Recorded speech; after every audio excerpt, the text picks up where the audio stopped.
morning everyone. Today class 12 subject physics chapter number 2 we are discuss about chapter continue for equipotential surface and their properties. What is mean by equipotential surface? तो equipotential surface होता है हमारे पास जहां जिस surface पे जो potential होता है और सरफेस वो कैसा होता है हमारे पास सेम एज अ हर जगह हर पोर्शन पे वो कैसा होगा सेम होगा। लाइक हम कोई भी एक एग्जांपल ले लेते हैं कि हमारे पास यहाँ पे कोई एक सरफेस एरिया है कंप्लीट सरफेस है। इस पे हमने पिछले चैप्टर में चैप्टर 1 में हमने इलेक्ट्रिक फील्ड को पढ़ा था। सेम कंडीशन है हमारे पास कि इक्वी पोटेंशियल जैसे इक्वी पोटेंशियल इलेक्ट्रिक फील्ड को हमने देखा था कि चारों तरफ जिस भी एरिया की बात करेंगे वहां सेम चार्जेस होंगे सेम इलेक्ट्रिक फील्ड होगा सेम एज यहाँ पे क्या होगा हमारे पास इस सरफेस पे भी जो पोटेंशियल होगा इस एक्सिस के लोग यहाँ यहाँ यहाँ किसी भी पार्शन की हम बात करेंगे तो वो कैसा होगा यहाँ पे सेम एज रहने वाला है। v की जो वैल्यू होगी वो कैसी रहेगी यहाँ पे ऑलवेज सेम रहेगी। It is called equipotential surface. ठीक है नेक्स्ट यहाँ पे देख लेते हैं what is mean by equipotential any surface that has same electric potential at an every point on it called equipotential surface. The surface may be surface of a body or surface in a space. अब जो surface है वो may be surface of a body and a space कहीं भी ले सकते हैं। For example, as we shall see later on the surface of a charged conductor is a equipotential surface. By joining points of constant potential we can draw equipotential surfaces throughout the regions which an electric field exists. ठीक है next है हमारे पास properties of a equipotential surface. तो number 1 कि इसकी क्या क्या प्रॉपर्टीज होती है सेम है जैसे हमने फर्स्ट चैप्टर में पढ़ा था इलेक्ट्रिक फील्ड की प्रॉपर्टीज सेम यहाँ भी हमारे पास क्या रहने वाली है इसकी प्रॉपर्टीज है हमारे पास कि क्या क्या प्रॉपर्टीज है। No work done is moving a test charge over an equipotential surface। तो यहाँ पे क्या डिफाइन कर रहा है कि यहाँ पे कोई भी वर्क डन नहीं होगा इक्विपोटेंशियल सरफेस पे। तो वो क्यों नहीं होगा बिकॉज ऑफ पोटेंशियल है वो ऑल ओवर पॉइंट्स पे कैसा है सेम है हमारे पास। तो सेम होने के बाद अगर हम इसकी पोटेंशियल डिफरेंस देखेंगे A point and B point के बीच में between the A point and between the B point तो हमारे पास जो पोटेंशियल होगा वो क्या होगा B B minus V A. तो यहाँ से क्या हो जाएगा जीरो को डिफाइन करेगा। हम यहाँ लेट कर रहे हैं कंसीडर कर रहे हैं let A be 2 points over an equipotential surface as shown in figure. If the test charge Q naught is moved from A to B, the work done will be। हम क्या बोल रहे हैं हमने यहाँ पे एक इक्विपोटेंशियल सरफेस लिया लेट किया कंसीडर किया जहाँ पे हमने दो पॉइंट्स को कंसीडर किया ए एंड बी उस लेंथ को हमने डीएल वेक्टर लिया एंड इसके परपेंडिकुलर हमारे पास क्या होती है इलेक्ट्रिक फील्ड की डायरेक्शन होती है सरफेस की परपेंडिकुलर डायरेक्शन। ठीक है तो हम यहाँ पे वर्क डन का जो फॉर्मूला होता है वो हमारे पास क्या होता है चार्ज इनटू पोटेंशियल डिफरेंस। किस चार्ज की हम बात कर रहे हैं A to B Q not test charge की वो क्या है हमारे पास यहाँ पे क्यू नॉट एंड दोनों के बीच का जो पोटेंशियल डिफरेंस होता है वो कितना होता है हमारे पास V B minus V A. Equipotential है मीन सेम है यहाँ पे पोटेंशियल है वो कैसा है यहाँ पे सेम है डिफरेंट डिफरेंट नहीं है। तो v माइनस वी हम यहाँ पे पुट करेंगे वैल्यू तो हमारे पास क्या आ जाएगी यहाँ पे वैल्यू क्यू नॉट चार्ज है हमारे पास टेस्ट चार्ज वी भी हमारे पास इक्वल है v के एंड v हमारे पास इक्वल है v के। तो जो वैल्यू होगी हमारे पास वो कितनी हो जाएगी v minus V equals to zero. So work done will be zero. तो जो वर्क डन आएगा हमारे पास वो कैसा आएगा इक्विपोटेंशियल सरफेस का जीरो आएगा। नेक्स्ट सेकंड प्रॉपर्टीज है हमारे पास electric field always normal to the equipotential surface at every point। ये डिफाइन कर रहा है कि कोई भी हमारे पास इलेक्ट्रिक फील्ड है अगर हम इक्विपोटेंशियल सरफेस की बात कर रहे हैं तो जो इलेक्ट्रिक फील्ड की डायरेक्शन होगी वो नॉर्मल टू द कैसी होगी उसके ऑलवेज नॉर्मल होगी या परपेंडिकुलर होगी। तो हमारे पास हम किसी एंगल पे यहाँ पे बात करते हैं तो दो कंपोनेंट्स आते हैं E cos theta and E sine theta. तो सेम कंडीशन है कि कंपोनेंट्स होने के बाद कौन सा अलोंग द एक्सिस है एंड कौन सा हमारे पास परपेंडिकुलर है, कौन सा हमारे पास नॉर्मल है। तो सो वर्क डन हमें यहाँ पे डिफाइन करना है। तो आगे हम इसको रीड आउट करते हैं। If the field were not normal to the equipotential surface it would have a non-zero component along the surface। ये क्या बोलना चाह रहा है कि if the were not normal to the equipotential surface it would have non-zero। अगर हम इसके परपेंडिकुलर जो कंपोनेंट है ई साइन थीटा है, अगर हम उसकी वैल्यू को लेते हैं तो यहाँ पे हमारे पास उसकी कुछ ना कुछ वैल्यू जरूर आएगी। ठीक है, ये बोल रहा है हमसे so to move test charge against this component. तो जो टेस्ट चार्ज क्यू यूनिट ले रहे हैं उसको हम क्या करेंगे, अगेंस्ट मोशन करवाएंगे इक्विपोटेंशियल सरफेस के। Next a work would have to be done, और इसको करने में हमारे पास क्या होगा, एक वर्क डन हम कंप्लीट करते हैं पोटेंशियल का, but there is no potential difference between any two points on a equipotential surface.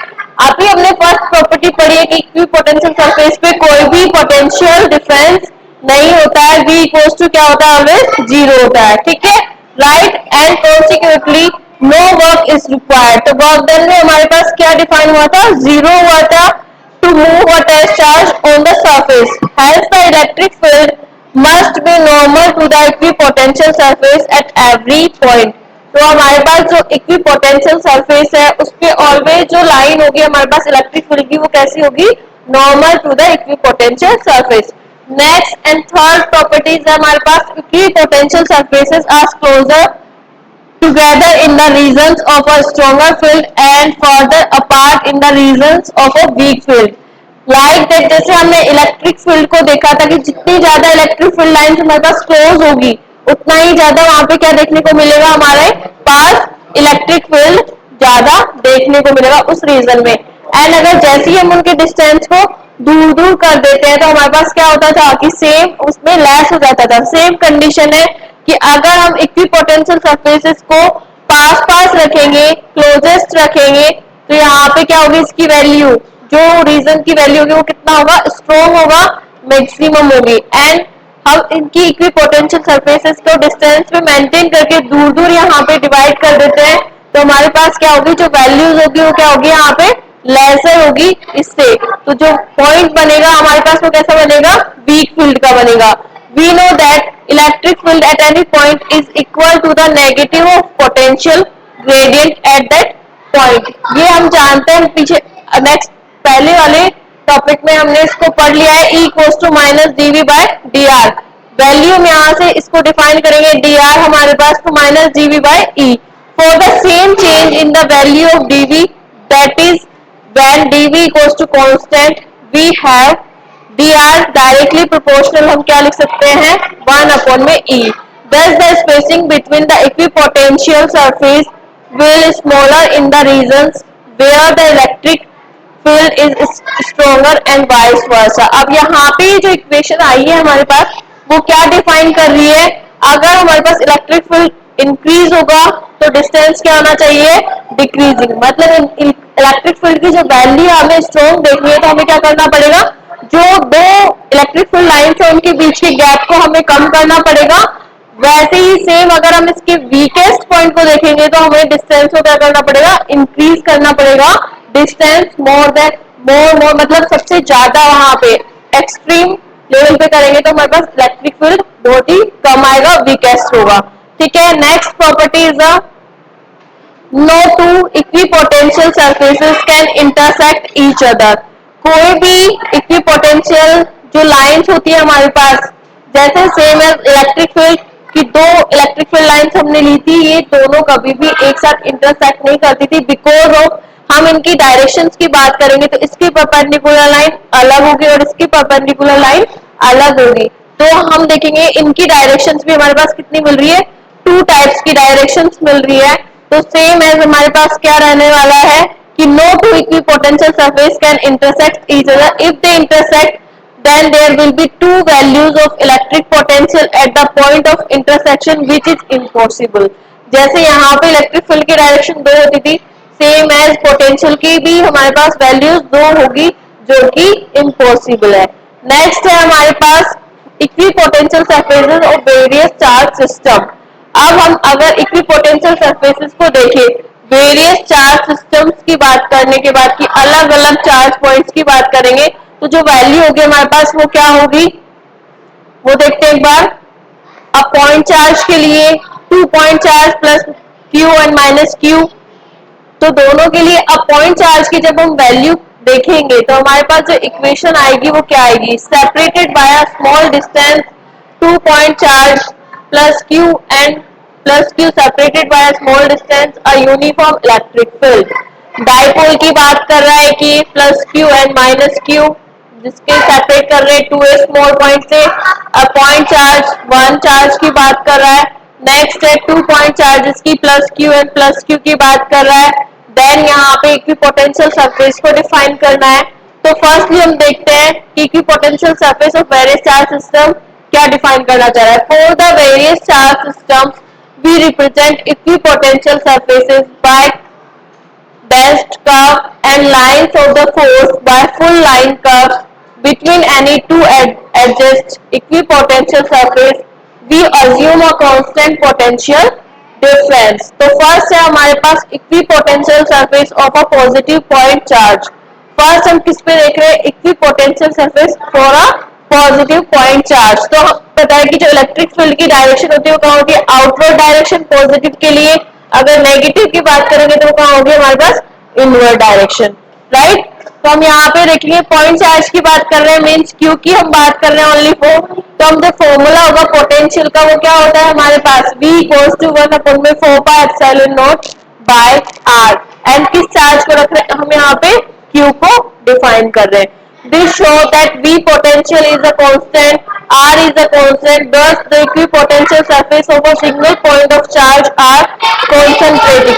मतलब जो हमने एक पॉइंट चार्ज लिया इसी के चारों तरफ वहां पे वो क्या करेगा, एक इक्विपोटेंशियल सरफेस को ड्रॉ कर देगा, जिसका डायग्राम इस टाइप से होगा हमारे पास। cells with their centers at the point charge as shown in figure, as the lines of force point radially outward so they are perpendicular to the equipotential surface at all point। जो positive charge है इसकी वजह से जो lines होगी वो कहाँ होगी हमारे पास, आउटसाइड होगी। एंड जो ये हमारे पास कॉन्सेंट्रेट मतलब यहाँ पे सेंटर की वजह से ये चारों तरफ क्या बनाएगा, एक इक्विपोटेंशियल सरफेस को ड्रॉ कर लेगा, जिसे हम क्या डिफाइन कर रहे हैं, इक्विपोटेंशियल। एंड ये जो लाइंस होती है वो कहाँ है, लाइंस ऑफ फोर्स, जो कहाँ लग रही है हमारे पास, आउटवर्ड डायरेक्शन में लग रही है, और ये क्या होगी, इक्विपोटेंशियल सरफेस के परपेंडिकुलर होगी। नेक्स्ट है हमारे पास equipotential surface of a two equal and opposite point charge, two equal and opposite point charge, and इनके बीच का डिस्टेंस क्या है, स्मॉल डिस्टेंस है 2a। यहाँ हमने एक साइड मेजर किया पॉजिटिव चार्ज एंड एक साइड हमने कंसीडर किया नेगेटिव चार्ज। पॉजिटिव की वजह से जो ये कंसिडरेंस हो रहा है ये तो होता ही रहेगा, यहाँ पे इसकी चारों तरफ इक्विपोटेंशियल सरफेस बनेगा, इसकी वजह से यहाँ बनेगा। अब नेक्स्ट हम क्या देखेंगे कि पॉजिटिव की वजह से जो फील्ड, जो फोर्स लाइंस है वो कहाँ होगी, आउटवर्ड डायरेक्शंस में होगी, एक यहाँ पे होगी, इस टाइप से हमारे पास मिलती है पॉजिटिव की वजह से। एंड जो नेगेटिव है, नेगेटिव की वजह से हमें ऑलवेज कहाँ मिलती है, इनसाइड दी, जो हमारे पास चार्ज है उसके इनसाइड। तो ये हमारे पास क्या होगी, फोर्स की वैल्यू, यहाँ पे फोर्स लाइंस को ये ड्रॉ कर रहा है, ड्रॉ दी फोर्स लाइंस। इसकी वजह से देखेंगे तो ये आउटवर्ड है, इसके लिए अगर हम यहाँ पे बात करेंगे तो ये क्या हो जाएगी, इसके लिए एक एज अ सर्कुलर लूप यहाँ पे ड्रॉ करेंगे, पॉजिटिव टू नेगेटिव हमारे पास पोटेंशियल की डायरेक्शन को शो कर रहा है। नेक्स्ट हमारे पास है यहाँ पे equipotential surface for two equal positive charges. अब दो पॉजिटिव चार्जेस के लिए है, तो हमारे पास जो ड्रॉ करेगी फोर्स लाइंस वो क्या करेगी, आउटवर्ड डायरेक्शन, सेम डायरेक्शन रहेगी दोनों चार्जेस की वजह से, बिकॉज यहाँ भी पॉजिटिव चार्ज है एंड यहाँ भी हमने मेंशन किया है पॉजिटिव चार्जेस को। नेक्स्ट है हमारे पास इक्विपोटेंशियल, एक बार इसके रीड आउट कर लेते हैं। Equipotential charge equipotential surface of a two equal and positive charges is equal plus q separated by a small distance। The equipotential surfaces are far apart in the regions in between the two charges, indicating a weak field in a such regions। Next है हमारे पास equipotential surface for a uniform electric field. Electric field uniform means हमारे पास यहाँ पे जो भी electric field lines होगी वो कैसी होगी, एक समान होगी, डिफरेंट डिफरेंट नहीं होगी, अलग अलग पोजीशंस पे नहीं होगी। कैसे ड्रॉ करेंगे हम कि वहां पे जो इलेक्ट्रिक फील्ड लाइंस है वो कैसी है, इक्वली है। अगर हम इस सरफेस की या इस एरिया की हम बात कर ले तो यहाँ जितनी इलेक्ट्रिक फील्ड लाइंस होगी इससे जितनी आउटवर्ड जाएगी वो कैसी जाएगी, इक्वली जाएगी, कोई भी अलग अलग डिफरेंट डिफरेंट पोजिशन पे नहीं जाएगी। नेक्स्ट यहाँ पे जो डायग्राम है उसको हम देखते हैं। हमने यहाँ पे क्या क्या है, एक यहाँ पे प्लेट या फिर हम बोल सकते हैं एक एरिया हमने यहाँ पे लिया है। अब हम इन पेपर पे जैसे कि बुक है तो इसको अगर हम यहाँ पे ड्रॉ करते हैं इसमें हम इलेक्ट्रिक फील्ड की लाइंस को देखेंगे तो 1 2 3 इस तरीके से हमारे पास 3 पेपर्स होंगे। यूनिफॉर्म इलेक्ट्रिक फील्ड को देख रहे हैं तो हमारे पास क्या होगा, सेम रहेगा, चेंजेस नहीं होगा, सेम कंटिन्यू चलेगा 1 2 3 जो हमारे पास पोजीशन है उनमें। ठीक है, तो देख लेते हैं यहाँ पे the equipotential surface for a uniform electric field, the lines of force are parallel straight lines and equipotential surface are equidistant parallel planes perpendicular the force. अब यहाँ पे ये ड्रॉ कर रहा है कि जो फोर्स लाइंस है उसके कैसा होगा, parallel to the perpendicular force. Done. Next हम यहाँ पे देख लेते हैं importance of a equipotential surface. Like the lines of force, the equipotential surface gives a visual picture of both direction and the magnitude of the electric field in a region of a space. If we draw equipotential surface at a regular intervals of V potential, we find that equipotential surfaces are closer together in the regions of a strong field and further apart in the regions of a weak field.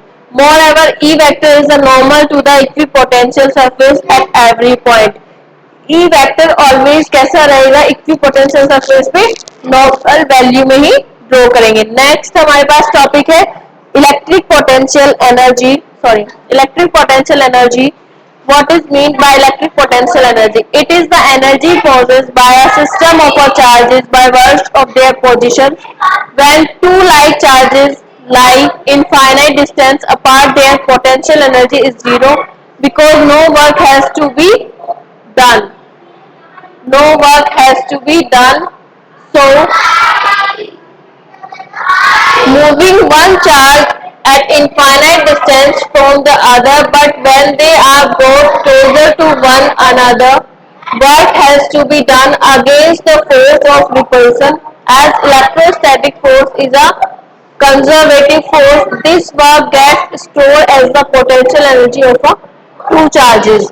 तो definition यहाँ से हम देखते हैं एक बार इसकी। The electric potential energy of a system of a point charge may be defined as the amount of work done in assembling b charge at their location by bringing them in form infinity. जितना ज्यादा हम work done कर रहे हैं और उस work done में जो हमारे पास एनर्जी कंज्यूम हो रही है तो वो हमारे पास किसमें चेंज हो रही है, पोटेंशियल एनर्जी में। क्या है हमारे पास, equipotential surface of a energy. तो हम यहाँ पे देखेंगे कि जो एनर्जी है kinetic energy and potential energy, तो जब जैसी जो पार्टिकल हमारा रुका हुआ है एक पॉइंट से इनफाइनाइट से एक पॉइंट के आने के बाद जो पोटेंशियल आया है हमारे पास, तो उसके पास कौन सी एनर्जी होगी, पोटेंशियल एनर्जी से वो डिफाइन करेगा जितना वर्क डन किया है, वर्क डन करने के बाद जो एनर्जी वहां पे हमें मिलेगी। तो फर्स्टली हम यहाँ पे ड्रॉ करते हैं potential energy of a system of 2 point charges के लिए। तो हम यहाँ पे देखेंगे, कंसीडर करेंगे एक Q1 Q2 हमारे पास चार्जेस हैं एंड यहाँ पे कोई एक टेस्ट चार्ज है इनफाइनाइट के लिए। ठीक है, Q नोट हम जिसे यहाँ पे ड्रॉ करते हैं। दोनों के बीच का जो डिस्टेंस है हमारे पास R लेते हैं, हम स्मॉल डिस्टेंस लेते हैं। अब यहाँ पे R12 मीन्स 1 to 2 पे हम यहाँ पे ड्रॉ करेंगे। तो suppose a point charge Q1 is at a rest. जो Q1 है हमारे पास वो कैसी पोजीशन पे, रेस्ट पे है, वो मोशन नहीं कर रहा है। पॉइंट P1 जिसे हमने नेम यहाँ पे डिफाइन किया है P1 in space as showing figure, it takes no work to bring the first charge Q1 because there is no field yet to work against. अगर हम इसके लिए यहाँ पे कोई भी एक पोटेंशियल डिफरेंस देखेंगे, पोटेंशियल देखेंगे तो ये रेस्ट की पोजीशन पे मोशन नहीं कर रहा है, तो हमारे पास जो वर्क डन होगा वो कैसा होगा, यहाँ पे ऑलवेज जीरो बिकॉज पोटेंशियल यहाँ पे है ही नहीं हमारे पास, तो work done is always zero for point charge q naught. ठीक है, electric potential due to charge Q1 at point P2 at distance R1 from P1 will be. अब P1 की वजह से जो Q2 पे हमारे पास चार्ज है उस पे इलेक्ट्रिक पोटेंशियल कितना होगा तो हम डिफाइन कर सकते हैं। इसकी वजह से ये फील करेगा यहाँ पे V1 इक्वल्स टू 1/4πε0। Q1 की वजह से कर रहे हैं हम, डिस्टेंस क्या है हमारे पास R12, तो ये हमारे पास क्या हुआ V1।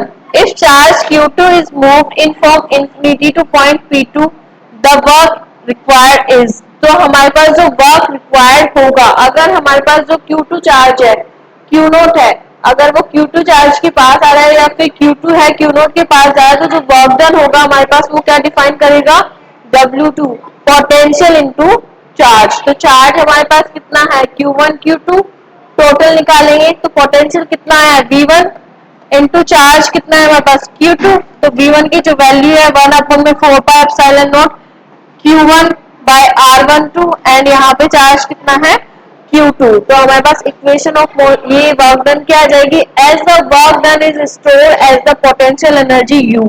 इसी वर्क डन को जो हमने स्टोर किया है, जो वर्क डन क्या है, इसी को हम यहाँ पे क्या डिफाइन करते हैं work done of the system Q1 plus Q2। तो Q1 और Q2 पे जितना टोटल वर्क डन हुआ है हम यहाँ पे क्या डिफाइन करेंगे पोटेंशियल एनर्जी से डिफाइन करेंगे। तो U equals to W1 plus में W2, तो 1/4π W1 equals to 0 plus W2 की वैल्यू अभी हमने यहाँ पे डिफाइन की है, तो 1/4πε0 Q1 Q2 bye R12 define होगा।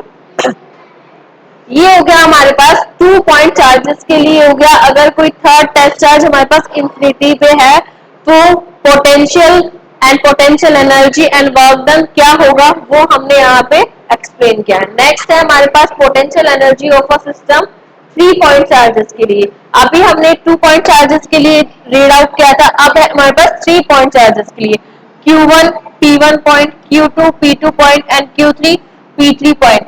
डिस्टेंसेस की बात करेंगे तो Q1 एंड Q2 के बीच का डिस्टेंस होगा R12 एंड Q2 Q3 का देखेंगे तो R23 एंड Q3 और Q1 Q3 का देखेंगे तो R13। यहाँ पे डिस्टेंस हमारे पास ड्रॉ होंगे। As showing figure, now we bring in the charge Q3 from infinity to the point P3. Work has to be done against the force of exerted by Q1 and Q2। Next हम यहाँ पे देखेंगे इसकी वजह से तो जो work done होगा वो हमारे पास कितना होगा, therefore work done W3 at point P3 due to against Q1 and Q2। तो जो Q1 और Q2 की वजह से वर्क डन होंगे वो किस टाइप से होंगे,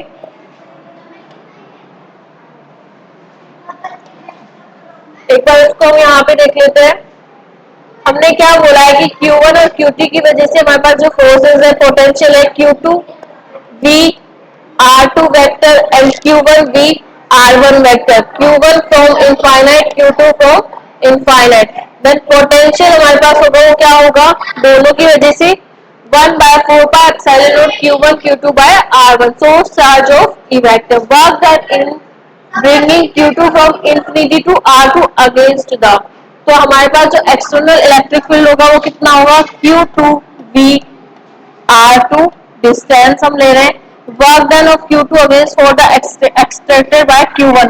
तो यहाँ हम वैल्यू किसकी रखेंगे V, वर्क डन जो हमने फर्स्ट पोटेंशियल निकाला है Q1 का वो वैल्यू हम यहाँ पे पुट कर देंगे। ठीक है, क्लियर। नेक्स्ट है where R12 is the distance between Q1 and Q2। Total potential energy of the system, the work done is assembling of 2 charges. तो टोटल पोटेंशियल एनर्जी क्या होगा Q1 प्लस Q2, और जो हमारे पास टोटल आया है उसको हम क्या कर देंगे यहाँ पे ऐड कर देंगे, राइट। नेक्स्ट है हमारे पास units of electrostatic potential energy.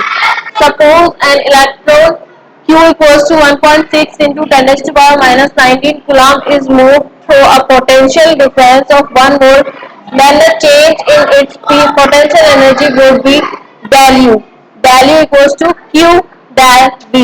तो हमारे पास चार्ज कितना है 1.6 into 10 to the power minus 19 coulomb and potential difference हम क्या ले रहे हैं यहाँ पे 1 वोल्ट। तो हमारे पास जो पोटेंशियल एनर्जी का डिफरेंस होगा वो कितना होगा 1.6 into 10⁻⁻19 joule. This is a commonly used unit for energy in atomic physics and we call it electron volt.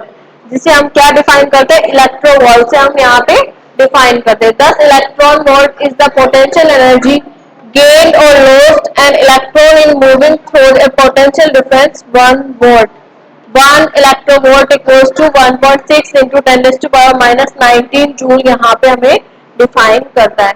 अब नेक्स्ट है हमारे पास अगर हम 1 वोल्ट को चेंजेस करते हैं मिली इलेक्ट्रॉन वोल्ट में, किलो इलेक्ट्रॉन वोल्ट में, मेगा इलेक्ट्रोवोल्ट, मिलियन इलेक्ट्रोवोल्ट में, गीगा इलेक्ट्रोवोल्ट में, टेरा इलेक्ट्रोवोल्ट में, तो हमें किससे मल्टीप्लाई करना पड़ेगा 1 इलेक्ट्रोवोल्ट को. अगर हमें मिली में करना है तो हमें 10⁻³ इलेक्ट्रोवोल्ट से मल्टीप्लाई करना है. अगर हमें किलो में करना है तो 10⁻³ इलेक्ट्रोवोल्ट से करना है. 1.6 इंटू 10⁻⁻19 को हमें 10⁻³ इलेक्ट्रोवोल्ट से मल्टीप्लाई करने पे 1 किलो वोल्ट हमें यहाँ पे मिल जाएगा. 1 मेगा इलेक्ट्रोवोल्ट मिलियन इलेक्ट्रोवोल्ट को देखेंगे तो हमें 10⁻6 से मल्टीप्लाई करना है चार्ज की जो वैल्यू आई है 1 इलेक्ट्रोवोल्ट की जो वैल्यू है उसे. गीगा वोल्ट के लिए हमें यहाँ पे मल्टीप्लाई करना है 10⁻9 इलेक्ट्रोवोल्ट से एंड टेरा इलेक्ट्रोवोल्ट के लिए हमें यहाँ पे मल्टीप्लाई करना है 10⁻12 इलेक्ट्रोवोल्ट से. डन. नेक्स्ट हमारे पास जो टॉपिक है potential energy of a dipole in a uniform electric field. हमने यहाँ पे डायपोल मोमेंट पढ़ा था एंड यूनिफॉर्म इलेक्ट्रिक फील्ड के लिए डायपोल मोमेंट पढ़ा था. तो सेम कंडीशन हमारे पास सेम जो क्वेश्चन है वो क्या है potential energy for a dipole. ये किसके लिए पूछ रहा है डायपोल हमारे पास पोटेंशियल के लिए. तो potential energy of a dipole placed in a uniform electric field. हम यहाँ पे एक डायग्राम ले रहे हैं. इलेक्ट्रिक फील्ड कैसा है यूनिफॉर्म है एंड वहां हम दो चार्जेस ले रहे हैं सेम एंड अपोजिट नेचर के. सेम क्या है उनकी क्वांटिटीज है और उनके बीच का जो स्मॉल डिस्टेंस है वो हमारे पास किसको शो कर रहा है डायपोल को शो कर रहा है जिसकी हमारे पास 2a डिस्टेंस है एंड प्लस q चार्ज है जिसकी वजह से इलेक्ट्रिक फील्ड होगा वो इस डायरेक्शन में फोर्स फील करेगा और जो नेगेटिव की वजह से फोर्स फील करेगा वो इस डायरेक्शन में फोर्स को फील करेगा. एंगल यहाँ पे हमारे पास है थीटा. कंपोनेंट्स की जब हम बात करेंगे तो हमारे पास क्या कंपोनेंट्स होंगे एक हमारे पास cos थीटा होगा एंड एक हमारे पास sin थीटा होगा. ठीक है. माइनस क्यू पोटेंशियल p की जो डायपोल मोमेंट की डायरेक्शन होती है वो क्या होती है नेगेटिव टू पॉजिटिव होती है हमारे पास. तो हम एक बार देख लेते हैं. Placed in electric field as shown in figure consider an electric dipole placed a uniform electric field E vector with its dipole moment P vector making angle theta. Dipole moment torque की जो value होती है वो क्या करता है वो क्या चाहता है कि जो हमने इंक्लाइन प्लेन में यहाँ पे एक डायपोल लिया है वो हमारे पास इसके पैरेलल आ जाए या इसके परपेंडिकुलर हो जाए. ये डायरेक्शन यहाँ पे डिफाइन करनी है. ठीक है. अब यहाँ पे नेक्स्ट हमारे पास है two equal and opposite forces plus QE vector and minus QE act on its two ends.